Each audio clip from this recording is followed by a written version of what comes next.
Boa noite. Agradecemos a Deus mais uma semana, né? Estamos juntos aqui. E muitas pessoas estavam me perguntando sobre essa questão dos vídeos no canal, às vezes esqueci o nome, tá? Então eu fiz um QR Codezinho aqui, ó. Quando quiserem, aí eu vou escrever um QR Code aqui assim. Coloquei um aqui e lá embaixo, lá onde tem aquele painel, bem embaixo do quadro eu coloquei um negocinho desse aqui. Aí nesse vídeo aqui, eu vou colocar esse vídeo também. Aí facilita, né? O pessoal tem dificuldade com relação ao nome, né? Eu não divulgo muito o canal, como a gente já contou essa história. Foi um tempo, as pessoas, um pouco antes da pandemia, eu já falava, sei lá, acho que já falava bem uns 20 anos.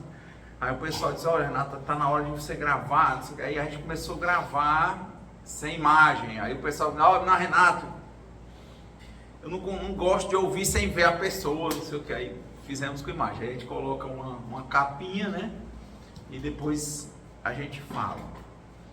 E basicamente é isso. Aí o pessoal ficou com essa dificuldade com relação ao nome, que o nome é transmutação, porque transmutação é diferente de transformação. Transformação é mudar por fora, transmutar é mudar por dentro, tentar mudar a natureza das coisas. Então, por isso que a ideia central foi essa.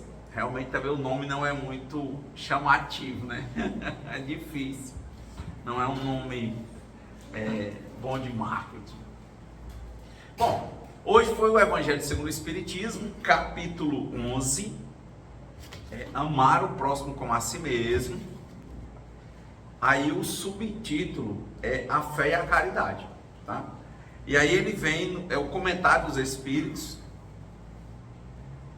Eu vos disse ultimamente, meus caros filhos, que a caridade sem a fé não bastava para manter entre os homens uma ordem social capaz de torná-los felizes. Devia ter dito que a caridade é impossível sem a fé. Podereis encontrar, em verdade, impulsos generosos, mesmo nas pessoas sem religião. Mas essa caridade austera, que não se pratica senão pela abnegação, pelo sacrifício constante de todo interesse egoístico, não há senão a fé para inspirá-la, porque nada além dela nos faz levar com coragem e perseverança a cruz desta vida. Ponto. Eu acho bem forte porque se fosse assim uma luta, né? Paulo fala que combateu o bom combate e guardou a fé. Não é assim que Paulo diz? E aqui ele fala isso, né? Que caridade sem fé não dá.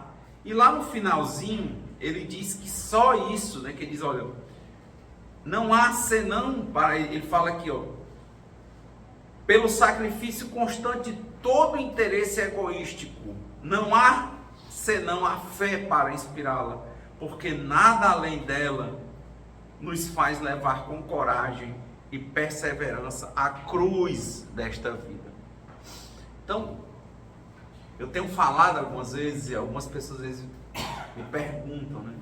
Que eu tenho dito, eu disse, olha, a gente traz um evangelho aqui de espelho, que não está trazendo verdades. Cada um deve ler o evangelho e interpretar conforme a evolução que vocês têm. Cada vez que você enxergar vai ser de um jeito, assim como eu já falo esse evangelho há uns 20 anos e acho que nenhuma delas foi igual. Então, de fato, é muito do que você está vendo, mas o que eu tenho compreendido é que isto é para reforma íntima. Então, quem está falando aqui não está palestrando, está trabalhando a própria reforma íntima. Mas como nós estamos num nível espiritual similar, então muitas coisas vão funcionar como um espelho. E não como um espelho em enigma, né? Não como um espelho que é embaçado. Muitas coisas eu vou estar falando de mim e você vai ver você. Essa é a finalidade. O Evangelho vai fazer essa provocação. Buda falava isso também, né? Quando o Buda apontar para a estrela, olha para a estrela, não olha para o dedo do Buda. Essa é a grande questão. Aqui a finalidade é que você se veja. Porque em se vendo, você se relaciona com você. Em se relacionando com você, você começa a se amar. E quando você começa a se amar, que antes você estava se vendo, você começa a compreender que você não é Deus. Mas que a vida se torna uma cruz, em grande parte, se não for 100%, porque talvez eu e você, nas nossas recaídas egoísticas, nas nossas recaídas emocionais, a gente não fala, porque foi educado para ter medo de falar isso, mas a gente se comporta como se a gente fosse Deus e não somos. Então, é preciso uma honestidade muito grande consigo para poder ficar se olhando toda hora, a todo momento em que a gente está querendo ser Deus. E está enxergando o tanto de egoísmo que há, no sentido que, em vez de querermos ser melhores do que nós mesmos a cada dia, sem termos a pretensão de ser melhores do que qualquer outra pessoa, nós estamos sempre nos comparando e tentando ser mais do que os outros. Então a cruz da vida está aí, porque como é que a gente faz para não se comparar? Como é que a gente faz para não querer ser mais do que os outros?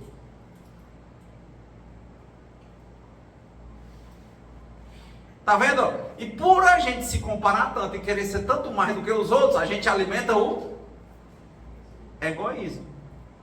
E sofre. E sofre porque nós só podemos ser quem nós somos. Quem Deus nos criou para ser. E é nessa hora que a gente vê o limite. É nessa hora que nessa relação nossa sincera, honesta conosco, a gente descobre que não é Deus. Descobre, então, olha, não dá para mudar. Se eu nasci de uma cor, eu sou dessa cor. Se eu nasci nessa condição, é nessa condição. Se o meu pai e a minha mãe são assim, é assim.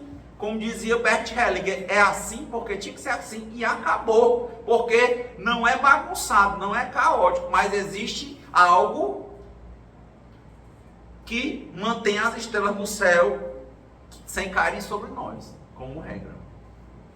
É o que na Índia chamam de Dharma. Existe uma lei que rege o universo. E toda vez que você quebra essa lei, você abre um karma. Então, não escrito, mas é verdadeiro. A mão de Deus é forte e poderosa, tanto para te manter, quanto para te educar. Não para punir, mas é aí que você vê. Dói, porque para o ser egoísta, que quer ser mais do que os outros, que vive se comparando, querendo se relacionar com os outros e abandonando de se relacionar com ele, vai doer quando ele vê que ele tem limite. Quando ele perceber verdades, como o Buda dizia, dor, velhice, doença e morte, e que ele é homem, ele é danado, adoece. Né? Quando dizem que na época da pandemia saíram as mensagens que acho que era do Santander, dos homens, Maria, a filha dele fez uma carta dizendo: meu pai tão rico, tão isso, tão aquilo outro, morreu por falta de uma coisa que é de graça. É aí, na hora que você começa, eu sou danada, aí falta ar. E aí? Aí você diz, eu não sou nada.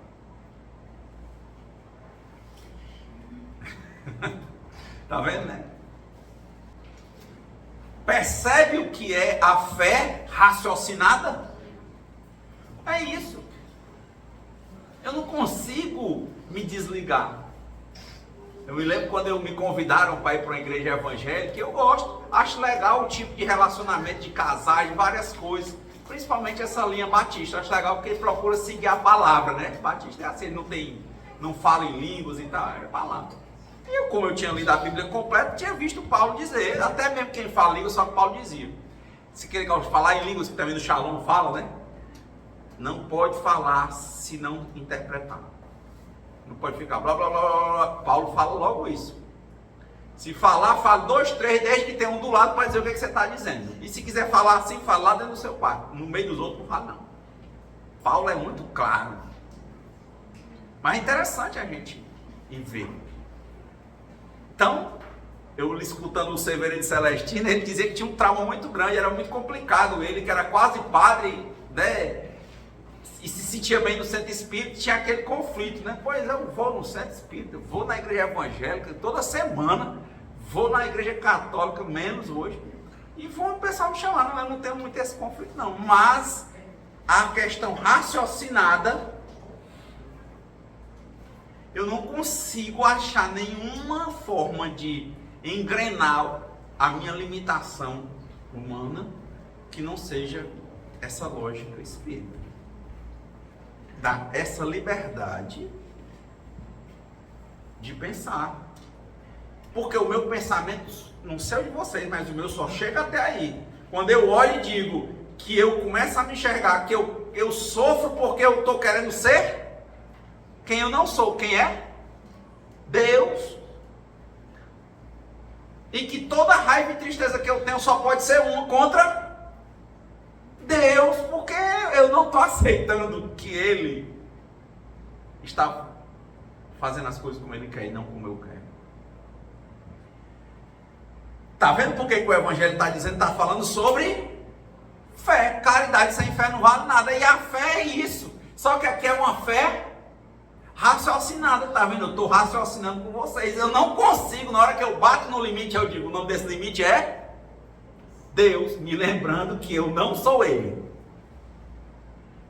Lembrando os textos sânscritos antigos, quando Raul Seixas pega o texto do Mahabharata, ele pega um dos capítulos do Mahabharata, que hoje é um capítulo tão importante, que eles fizeram um livro, eles tiraram um capítulo do livro todinho, que é grande, bem grande, Mahabharata, que é o maior poema épico da história. Eu li umas 2 versões e escutei mais 2. Então, eles pegam o Bhagavad Gita, é um capítulo, e tiram. Aí o Raul Seixas pegou o nome Bhagavad Gita e fez uma música chamada Gita, que é exatamente o momento em que seria o homem conversando com Deus encarnado ali na frente dele. É uma passagem em que o príncipe Arjuna vê a geniosidade do outro príncipe, que é o cocheiro dele, né, que conduz a carruagem, porque um fica atirando e o outro conduzindo a carruagem. Que ele tem uma sabedoria tão grande que ele pergunta, você não pode, um homem com 30 e poucos anos, saber o que você sabe, me diga quem você é, porque um simples condutor de carruagem você não é, e nem é só um príncipe, você é algo a mais, me conte. Aí ele se abre para ele e diz, se mostre para mim na forma de quem você é, porque você não é um homem. Aí ele se abriu de uma forma, ele descreve que ele viu tudo e ao mesmo tempo ele não entendia nada, era uma coisa tão grande, era o universo. Aí ele olhou e disse, por favor, volta para a tua forma que eu entendo. Quer dizer, o homem é tão assim que ele achou que se Deus, em suas várias dimensões, se abrisse para ele, ele ia entender. Não dá. Tão interessante, né? Porque o Chico, aí ele volta à forma de, não, volte para a forma que eu entendo mesmo. E tem uma passagem do Chico Xavier que é do mesmo jeito. Ele estava conversando, tem um dos primeiros livros do Chico Xavier, que eram poemas de escritores famosos. O Chico começou a ficar conhecido por causa desses poemas, né? A polêmica com os irmãos Campos, né? Que é o irmão X, né? Os irmãos Haroldo Campos. E ele fez uma coletânea de poemas assinados por poetas famosos que tinham desencarnado. E um deles era Augusto dos Anjos.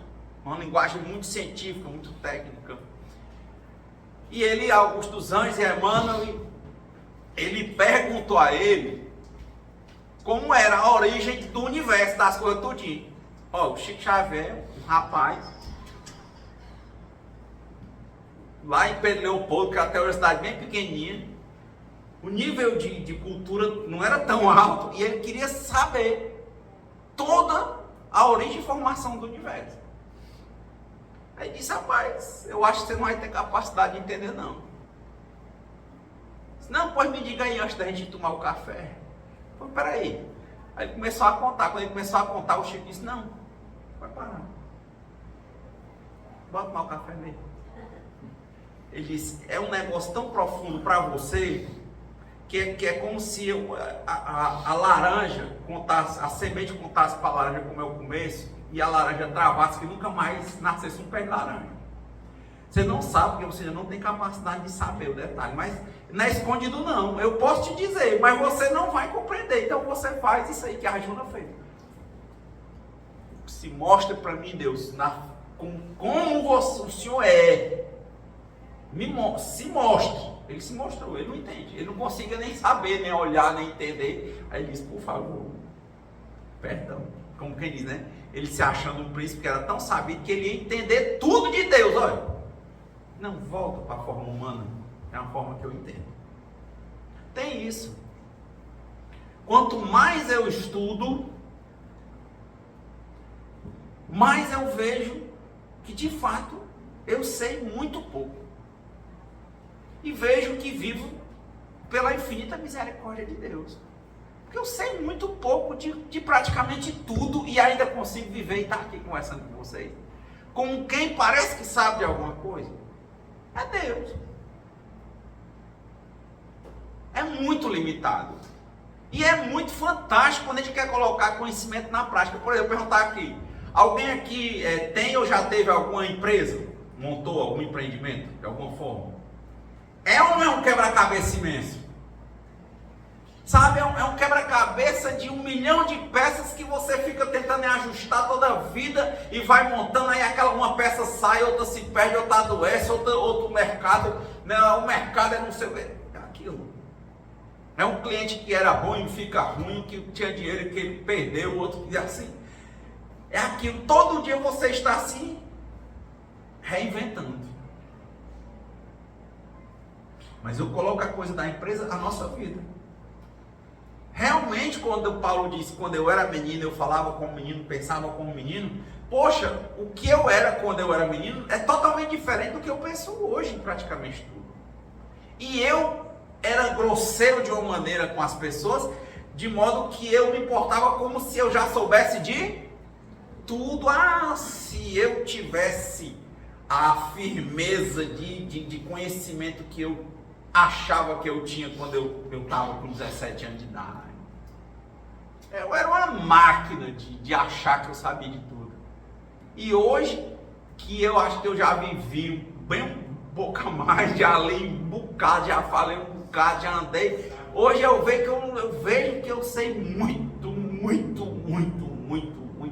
infinitamente muito pouco. E te digo, daí para botar em prática, é mais distante. É o caso. Você tem uma empresa, você faz curso, vê várias formas de fazer. Mas quando você vai botar para funcionar, não encaixa, é difícil. E às vezes encaixa por um tempo, depois desencaixa tudo. E você fica sempre alinhando. É isso. É o famoso vigiai e orai. A vida é do mesmo jeito. Deus é o Deus que nos desconforta. Toda vez que a gente fica confortável numa posição, ele desconforta. Eu era menino, gostava de brincar, não sei o que. Chega a fase de namorar, você não sabe. No meu tempo, quisesse uma coisa chata, era você ficar... Você nem sabe que hora chega, mas os homens começam a ficar atrás das meninas. E as meninas começam a se arrumar para o menino. Aí, do nada, a vida da gente vira só pensar em volta daquilo ali. E um dia eu estava lá em São Paulo, e um senhor estava fazendo 69 anos, e ele disse para mim, cara, eu estou muito triste. Por quê? Porque, cara, a vida da gente toda, a minha vida inteira, e eu acho que a vida de um homem inteiro, olha ele falando pra mim, é procurar mulher. Falou pra mim assim, eu fiquei olhando, pensando na reflexão. E eu tô muito preocupado, cara, porque essa parte da virilidade vai se esvaindo, não é como era. Então qual é o sentido da vida? Olha como é importante a gente estar refletindo. Por quê? Porque a minha vida, eu ganhei dinheiro, eu trabalhei, mas no final sabe, para ele era muito importante estar seduzindo, conquistando e se portando como o macho alfa. Mas agora ele está entrando, já está com 9 anos da idade, da fase de idoso.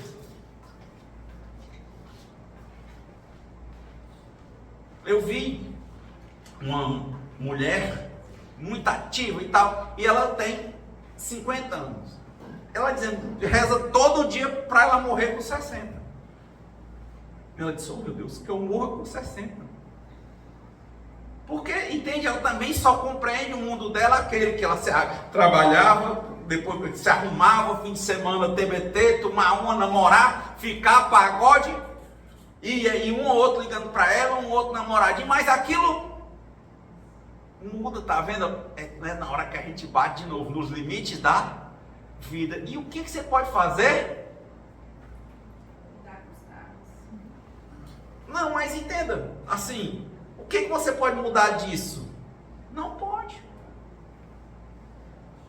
Tá vendo? Toda vez que eu bato no limite, eu me lembro. É Deus dizendo, ei, estude, faça tudo, viu? Mas o resultado é comigo.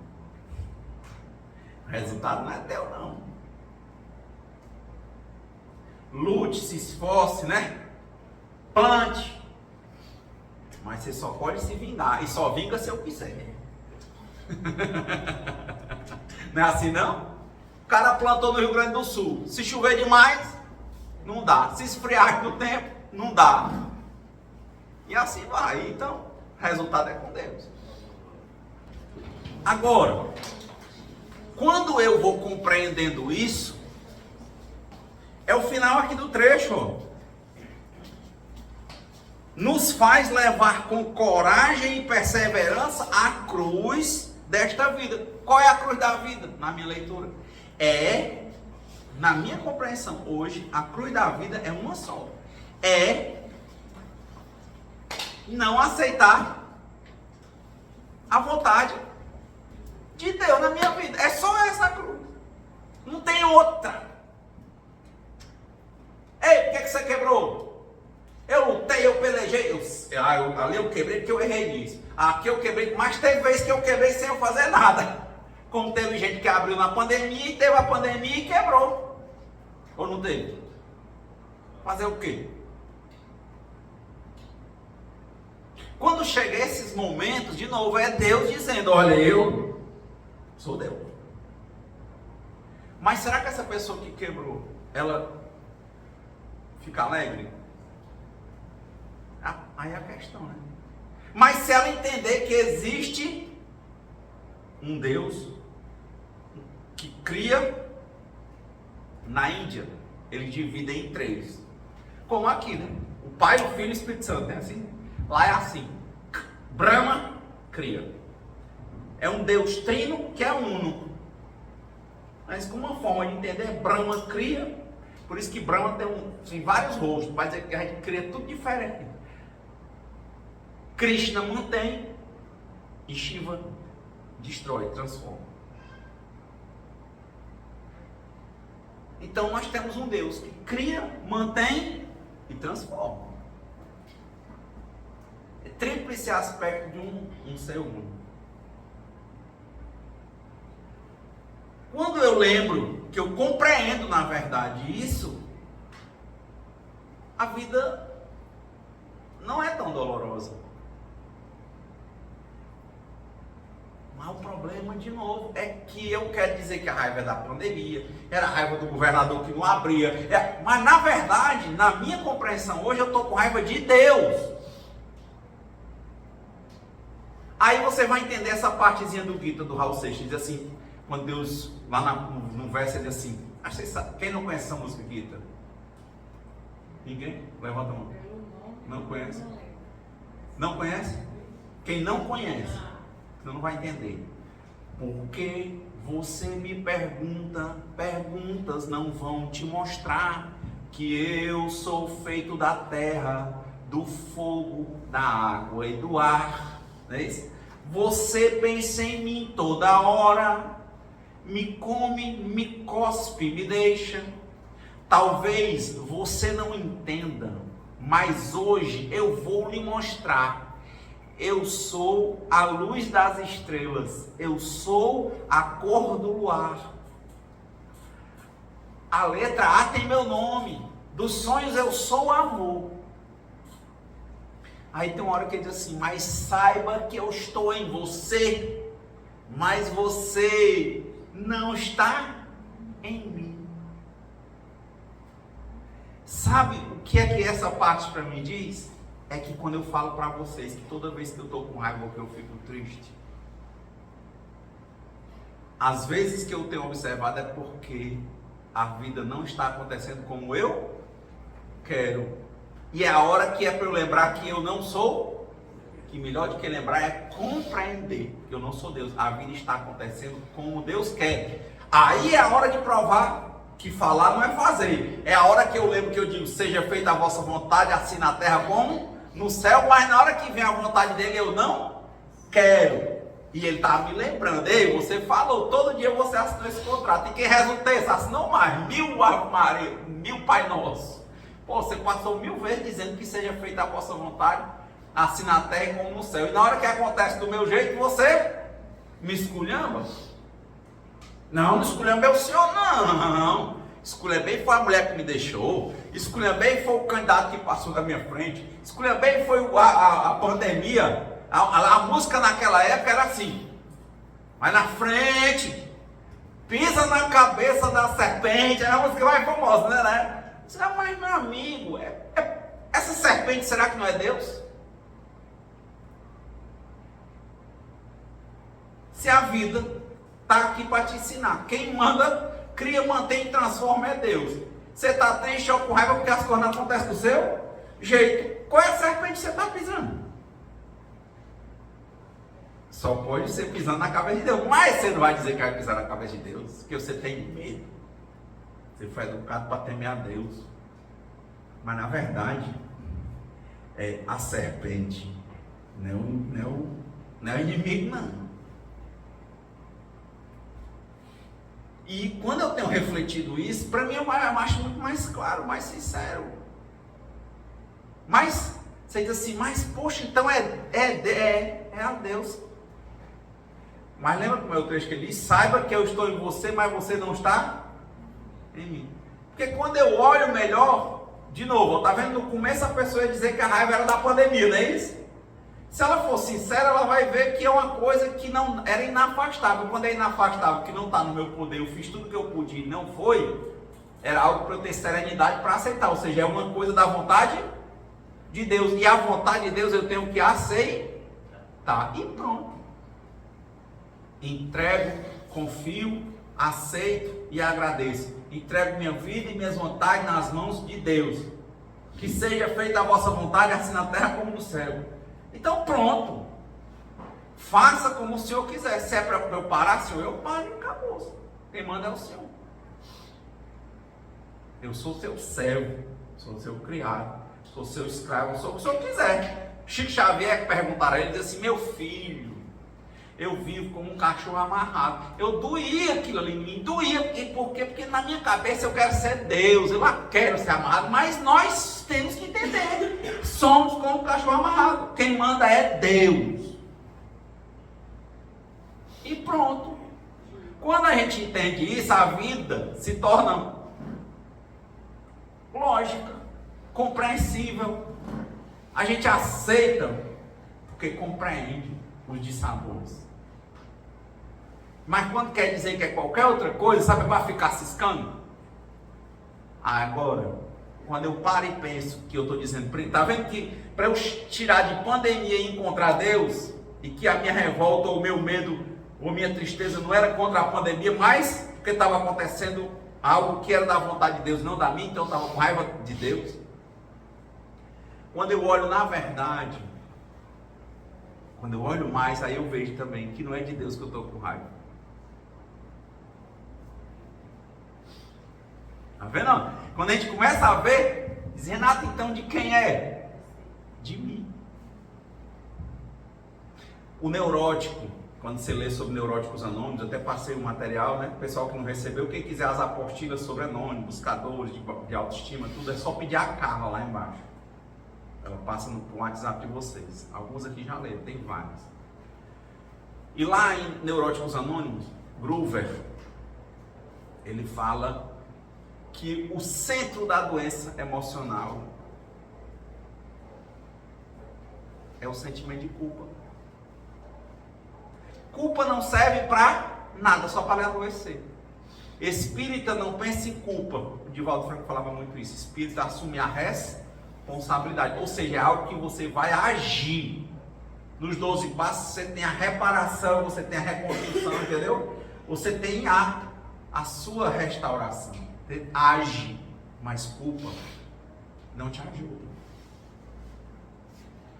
Então, quando eu vejo as coisas que me deixam com raiva, ou triste, ou desanimado, na minha primeira leitura, hoje eu já tiro que é o mundo externo. Eu já vejo que é alguma coisa de Deus. Aí eu vejo que eu estou com raiva de Deus. Eu não posso mentir quanto a isso. Mas quando eu olho para isso, eu estou com raiva de Deus porque na verdade eu estou com raiva de mim. Por quê? Porque eu estou me sentindo muito culpado, porque eu não consigo fazer com que as coisas sejam do meu jeito. E aí é que a gente fica neurótico. Aí a vida fica ingovernável. Aí eu digo, eu estou com raiva de mim. Porque eu não sou Deus. Lembra que as pessoas falam, olha, não se exige, mas não se exija demais. Os espíritos falam, trabalhe, faça o melhor possível, mas não se inquiete demais com o resultado, porque o resultado a quem pertence? A Deus. Entendi? Não é não pensar em resultado, é se inquietar, se desesperar. Eu estou estudando para um concurso, aí se não passar, bola à frente, continua. Porque senão a pessoa às vezes desespera. Não pode desesperar. Deus tem o tempo dele. E você tem que fazer a sua parte quando? Sempre. Confia no Senhor. Mas faça a sua parte. Então, quando eu vejo que na verdade, primeira coisa que eu estou com raiva é de Deus, porque Ele é que manda e não sou eu, é marca do meu egoísmo. Eu estou me comparando aos outros e estou querendo ser mais. Ao invés de eu querer olhar para mim e querer ser melhor do que eu mesmo a cada dia, sem querer ser melhor do que ninguém. Não, eu estou querendo ser mais do que os outros. São várias doenças emocionais para isso. Aí eu fico com raiva de Deus porque Ele me dá limite. Porque Deus é o Deus que destrói meus sonhos, entende? Porque eu não estou aqui para sonhar o meu sonho, eu estou aqui para sonhar o sonho dele. Ele é que é o Senhor da vida. Eu posso projetar. Eu posso trabalhar em tudo que eu puder. Mas o resultado não é meu. Deus tem que fazer como Ele quiser, porque só Ele sabe. E aí, de novo, não necessariamente o cachorro está amarrado, porque é para o mal dele, entende? Ele pode estar ali para o bem dele. Então, muitas vezes, Deus está ali desmanchando o teu sonho, o meu sonho, porque Ele sabe que eu estou adoecido, que eu não sei nem o que é que eu quero ainda. E que eu estou pedindo uma coisa que só vai trazer para mim mais dor e pior, vai fazer eu doente adoecer outras pessoas, piorar a minha condição, e não vou ser feliz, só que Ele é bom e misericordioso e justo, e não dá na hora que eu quero, ou não dá o que eu quero, porque sabe que não vai me fazer bem, nem para mim, nem para os outros. Ele não dá. Ele enxerga tudo, eu não. Mas, não raro, eu deixo a peteca cair. Mas, de novo, eu não posso me sentir culpado, não posso. E a única forma que eu tenho de lidar com isso é lembrando que existe Deus, é Ele que manda, e que não está desordenado, não, é porque é do jeito dele, no tempo dele, e Ele me ama, me criou para algo especial. Então eu tenho que fazer, tenho que estudar todo dia, me esforçar todo dia, trabalhar todo dia, pensar todo dia, trabalhar em cima dos meus projetos, aprimorá-los, mas o resultado é com Deus. por isso que ele está dizendo quando você entende, ó, saiba que eu estou em você, mas você não está em mim. Parece uma rejeição de Deus com a gente. Parece uma rejeição. Eu não entendo como uma rejeição, porque Deus é o todo de tudo.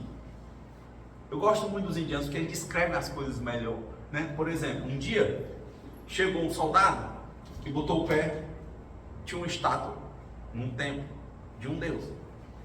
E ele, a bota desamarrou e botou o pé em cima da cabeça da estátua para amarrar a bota. Imagina que você tem uma estátua de Nossa Senhora aqui, Maria e tal, você bota o pé na cabeça, amarrar a cara. O que é isso? Tira a cabeça o pé da cabeça de Nossa Senhora, não é assim, né, cara? O cara não entendeu, ele disse, ei, tira o pé da cabeça de Deus. Ele disse, hã?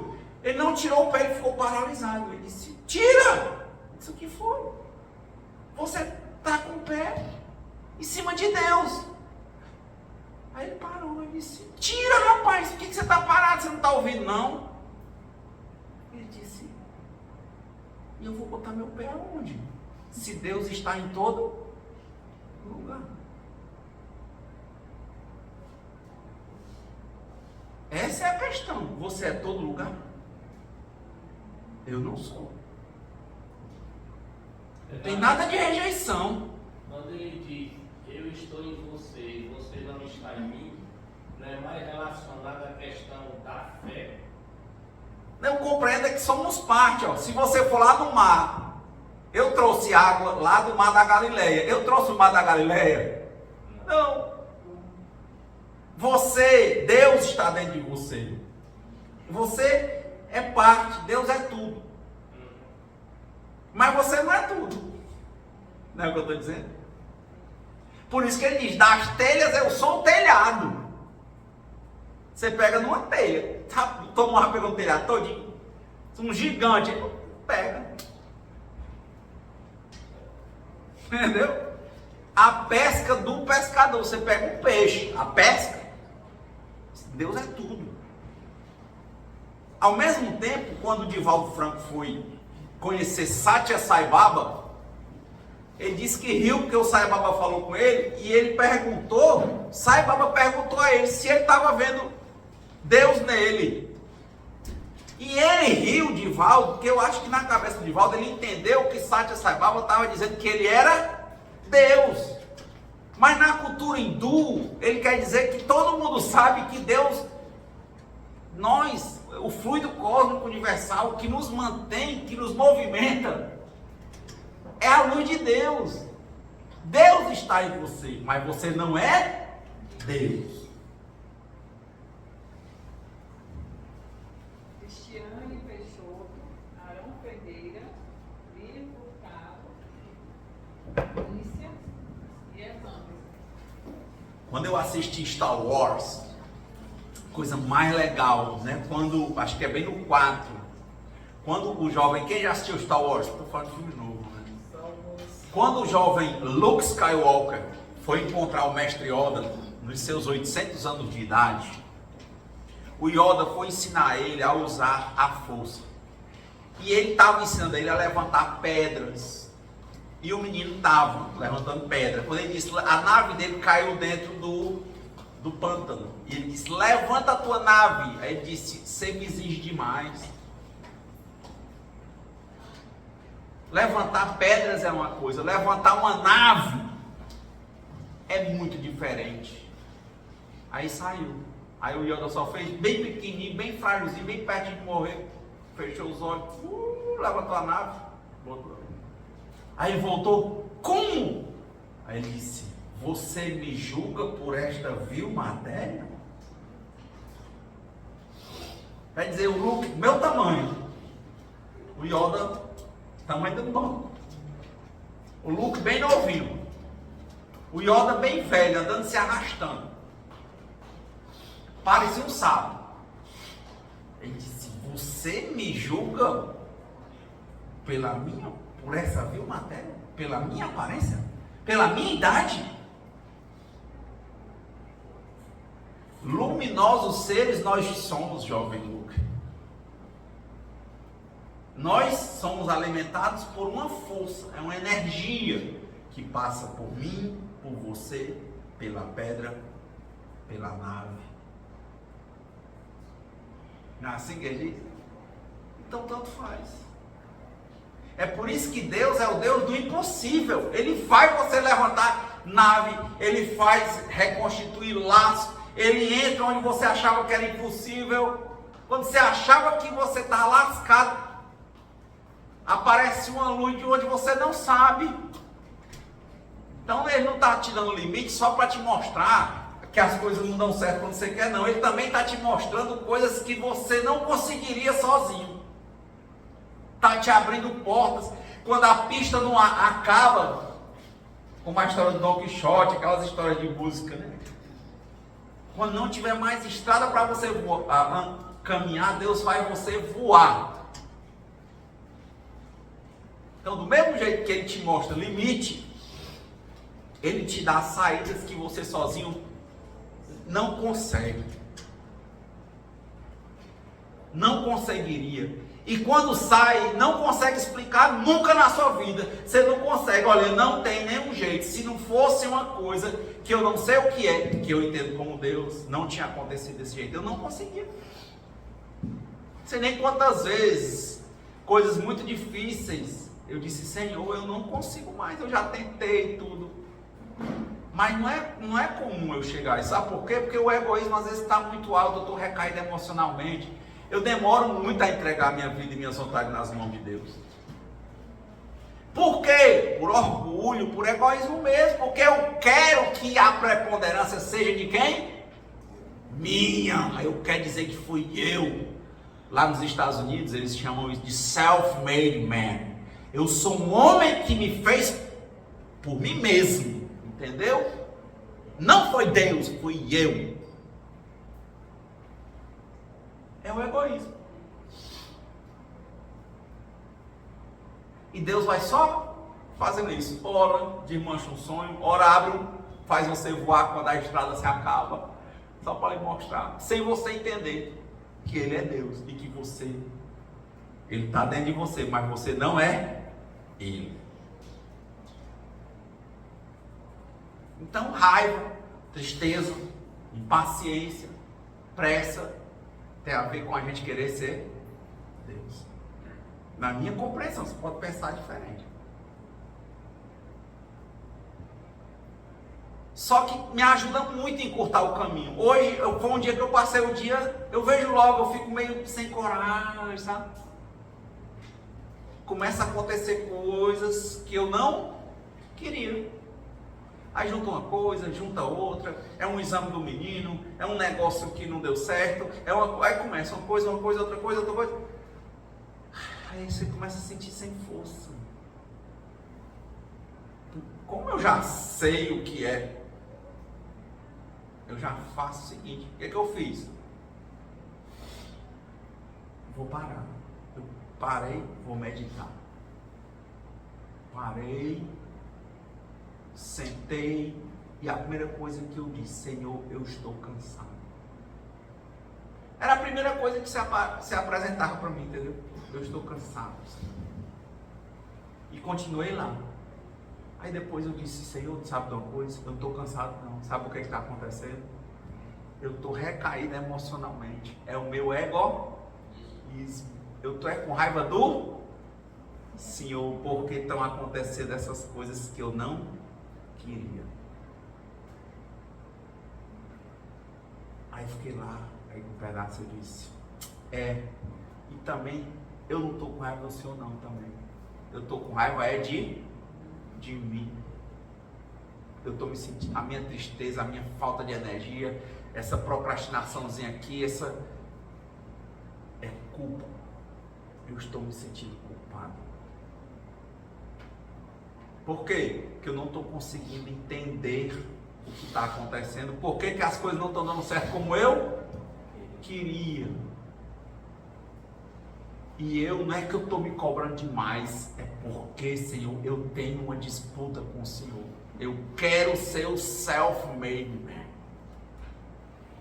Eu quero que as coisas aconteçam para eu ter prazer e dizer que fui eu que fiz, Senhor. E o Senhor está toda hora me lembrando que isso é irreal. Mas toda vez que o Senhor quer me lembrar, eu fico triste. Porque eu acho que o Senhor está indo contra mim. Aí a vida se torna uma cruz a ser carregada. É a coisa, entendeu? Por isso que ele está dizendo, fazer caridade sem ter fé, sem compreender. Fé é uma compreensão. Para mim assim não tem como. A pessoa começa a fazer caridade sem fé, a pessoa começa a fazer, sabe o quê? Querer manipular Deus, negociar com Deus. E não é raro a gente ver alguém que a vida começa a dar errado, e o primeiro pensamento quando ela se sente, sabe o que é? Como é que pode aquele meu irmão que é desgraçado,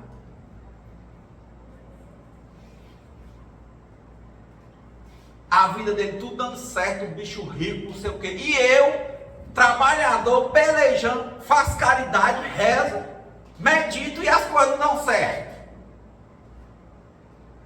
Tá vendo? A pessoa estava fazendo para comprar Deus. Fez caridade, ela não compreende que Deus é uma coisa muito maior, mas estava fazendo para depois jogar na cara de Deus. Na hora que Deus não fizesse como ele queria, ele dizia: ó, o que eu fiz para ti? Em outras palavras, sabe o que é? Me pague. Me pague. Eu ajudei a 1.000, a 2.000. Como é que o senhor vai fazer um filho meu nascer doente? Como é que o meu carro vai bater? Como é? Me pague, porque eu sou bom. Aí, meu filho, chegando nesse nível aí, é só dor virando sofrimento. Maria Zilda, Natália Nunes, Luzimar, Marta Moreira, Ian Torres e Nayara. Aí você vai me perguntar, e Deus, hein, Renato? Você acha que Deus, na sua compreensão aí, nesse seu raciocínio, você acha que Deus não vai tacar a mão em mim, não, castigar? Não, você já está se autoflagelando, meu filho. Você não já está sentindo a dor? Você está sentindo uma dor porque você está compreendendo as coisas errado, vendo errado, compreendendo errado e agindo errado. Você entrou no próprio labirinto do egoísmo e não consegue sair. É isso.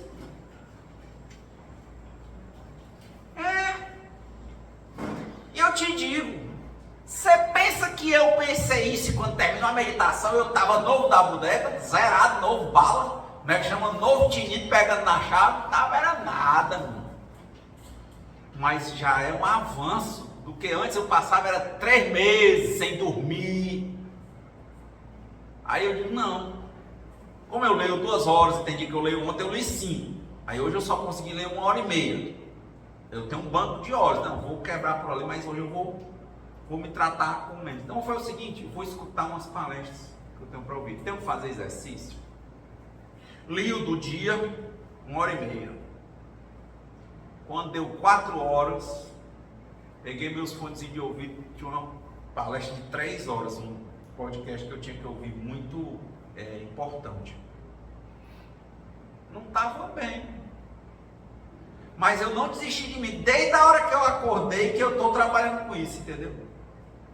Então, o momento de sentar é uma meditação, e toda a vida é meditação, atenção plena, eu estava prestando atenção. Eu estou cuidando disso desde a hora que eu comecei a ver acontecer. Aí eu peguei a bicicleta. Cadê a coragem de andar de bicicleta? Ei, dá vontade de dormir quando vai se deitar? Não dorme, fica só aquele...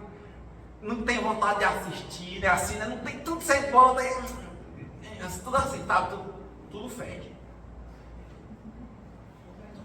Aí é daí que a depressão surge, é só você deixar. Aí pera aí, menino.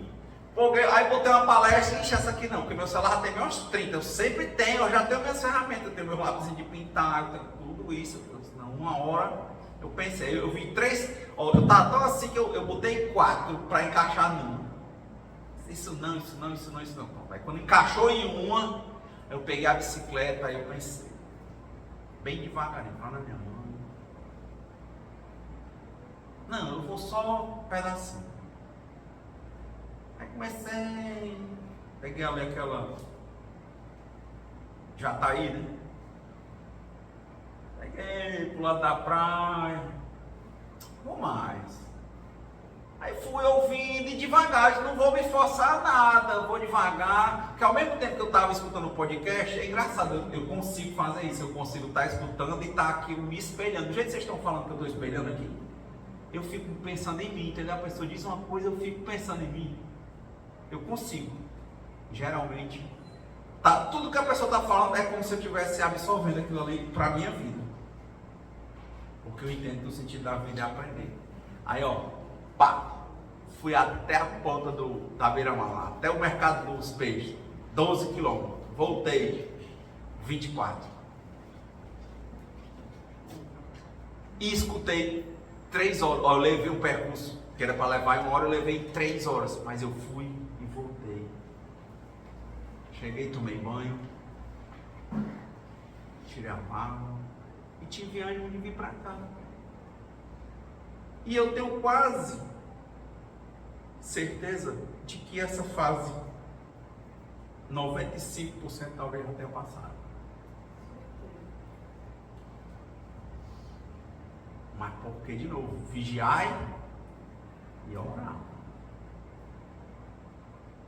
Se eu falo isso para as pessoas, como eu disse quando eu li que eu buscadores de questão de baixa autoestima, a pessoa, não acredito em você. A pessoa vem falando, diz assim, a pessoa pensa que ele está falando aqui que não passa. Claro que passa.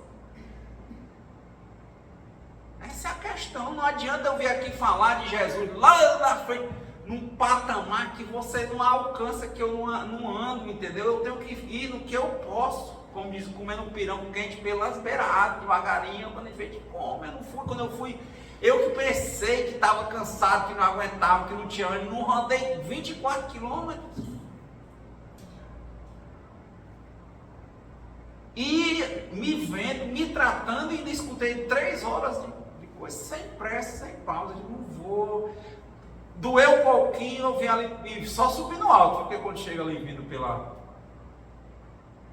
passando o IML, né, um alto assim, bem, e eu ali, 6h30, eu estava ali, bem devagarinho, sem pressa. Aí quando desci, sobe de novo para pegar já tá aí. O que importa é o que eu vou aprender, a minha relação comigo, a minha relação com Deus, como é que eu vou ficar, e aquilo ali vai indo. Já pensou? Eu penso, se eu tivesse achado que não valia nada, quantas vezes, anos atrás, um momento desse, eu sentiasse o mar, sabe o que eu ia fazer? Vou beber.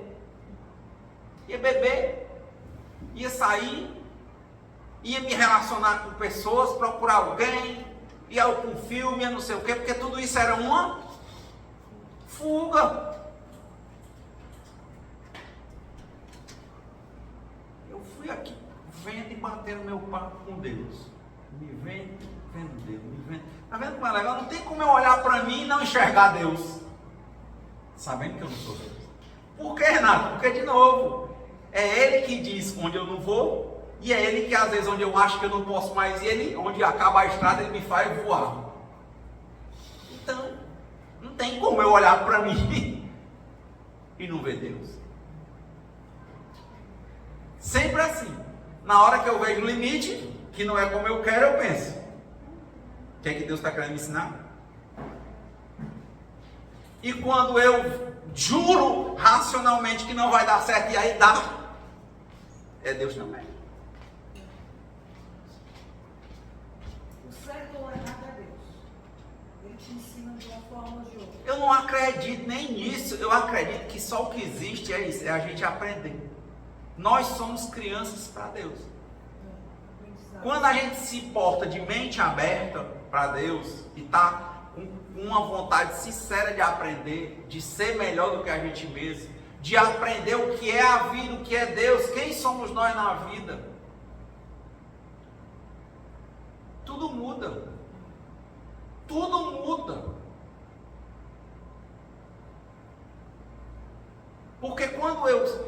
se eu recair a fugir, quando o porre passa, quando aquela pessoa que você conheceu naquela noite vai embora, o problema está no mesmo lugar.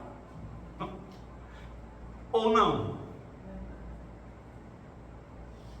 Isso é buscar um relacionamento saudável. Porque você não estava indo atrás de conhecer uma pessoa porque era legal isso. Você estava fugindo de você pela vida de alguém.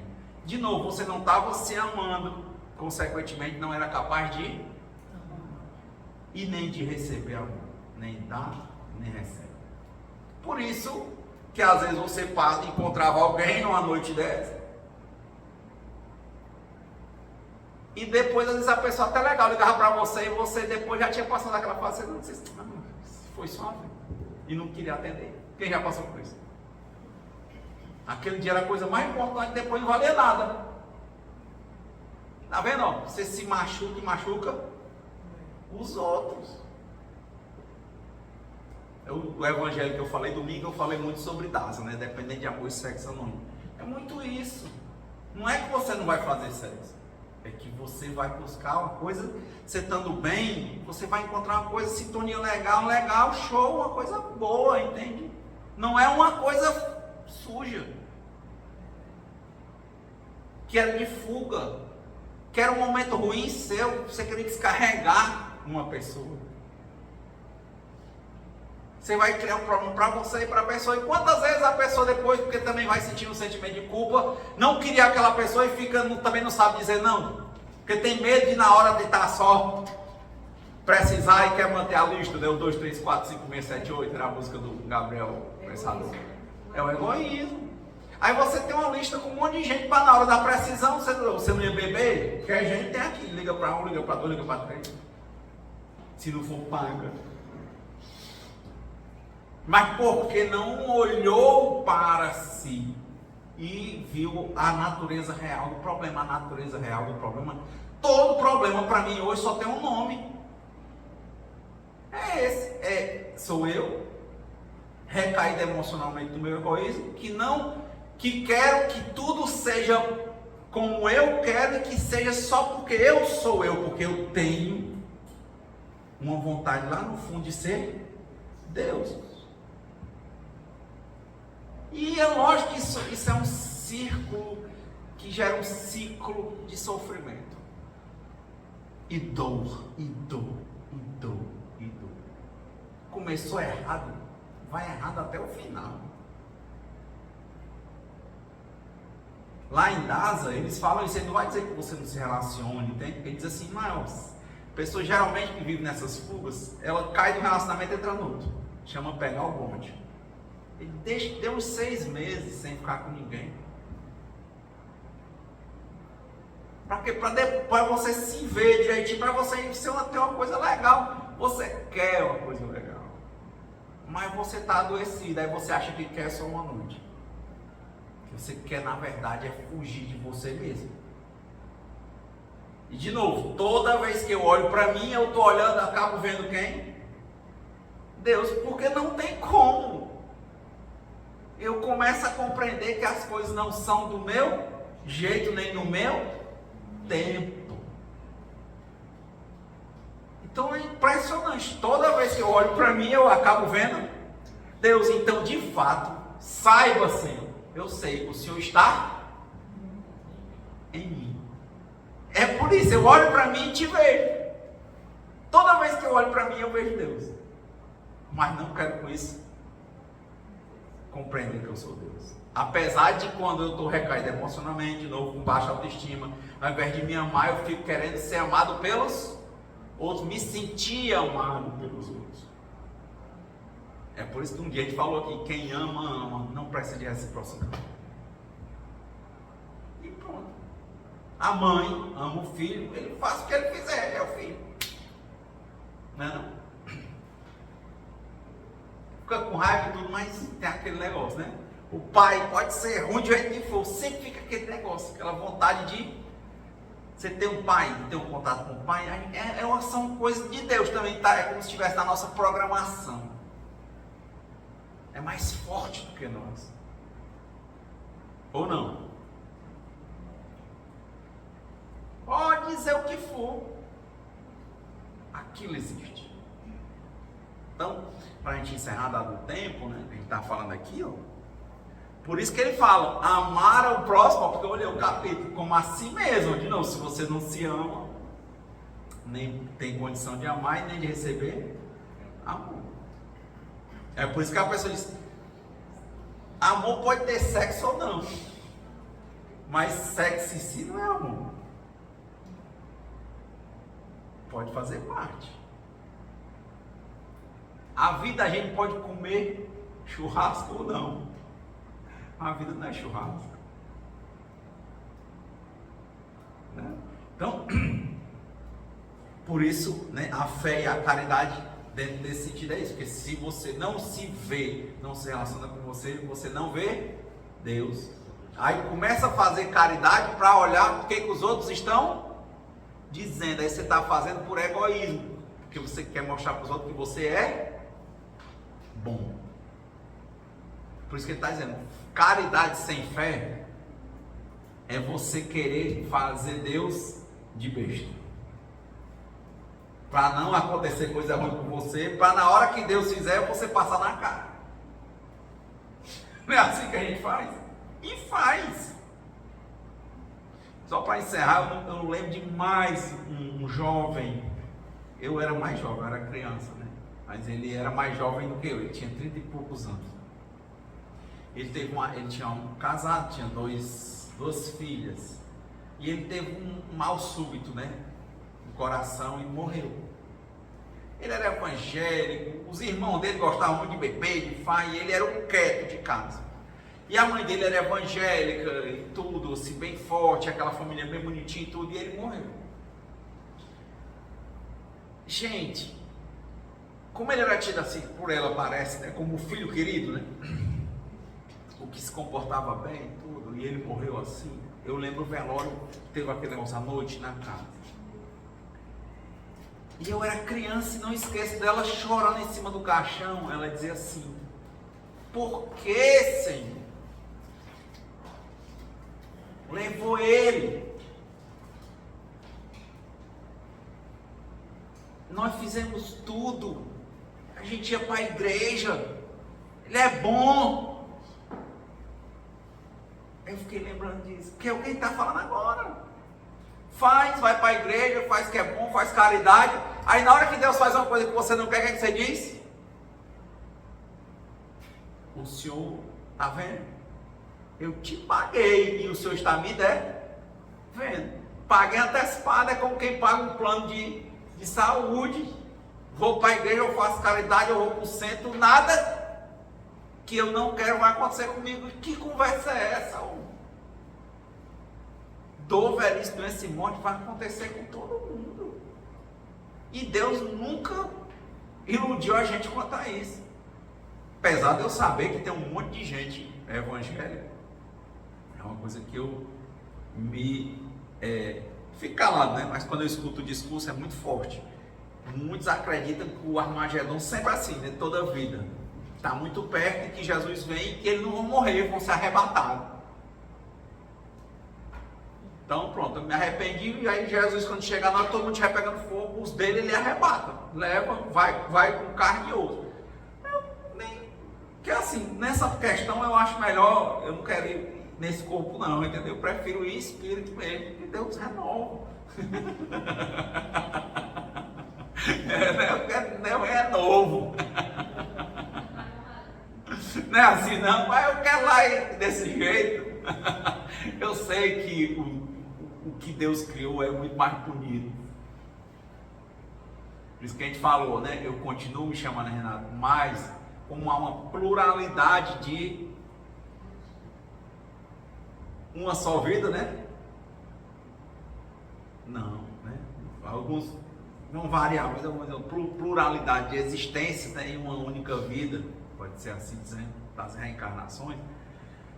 Deus me conhece pelo meu nome, conhece vocês pelo nome de vocês. É o nome, e que quando você desencarna ou não, sempre está lá, e dali é o fulano. Deus te chama pelo teu nome. Aqui vocês me chamam de Renato, mas Deus sabe o meu nome de verdade. Por isso que eu estou dizendo, esse aqui é meu Eu acho legal, mas isso não é uma questão de eu ter divergência, entendeu? Eu só olho e penso, não, toda vida tem morte. Morte faz parte. Tem dor, velhice, doença e morte nessas vidas que eu conheço. E pronto, mas a gente continua, o espírito continua. Por isso que eu acho o espiritismo reconfortante, né? Porque a gente vai viver sempre. Agora, a oportunidade que eu estou tendo com o meu pai hoje, doente, talvez eu não sei quando é que eu vou ter, ou se vai ser na minha posição. Igual não vai ser. E aí é que é legal a gente trabalhar os relacionamentos saudáveis. Porque você que é mãe, pode ser que você nunca mais volte como mãe daquela pessoa. Não é? Você que é filho, pode ser que você não volte mais como filho daquela pessoa. É uma relação, né? Pode ser que dure mais, né? Assim. Mas aproveite. Porque vai mudar. Não é assim? Então, que Deus nos conceda a serenidade necessária para aceitarmos as coisas que nós não podemos modificar. Coragem para modificar aquelas que nós podemos e sabedoria para reconhecer a diferença. E que seja feita sempre a vontade de Deus e não a nossa.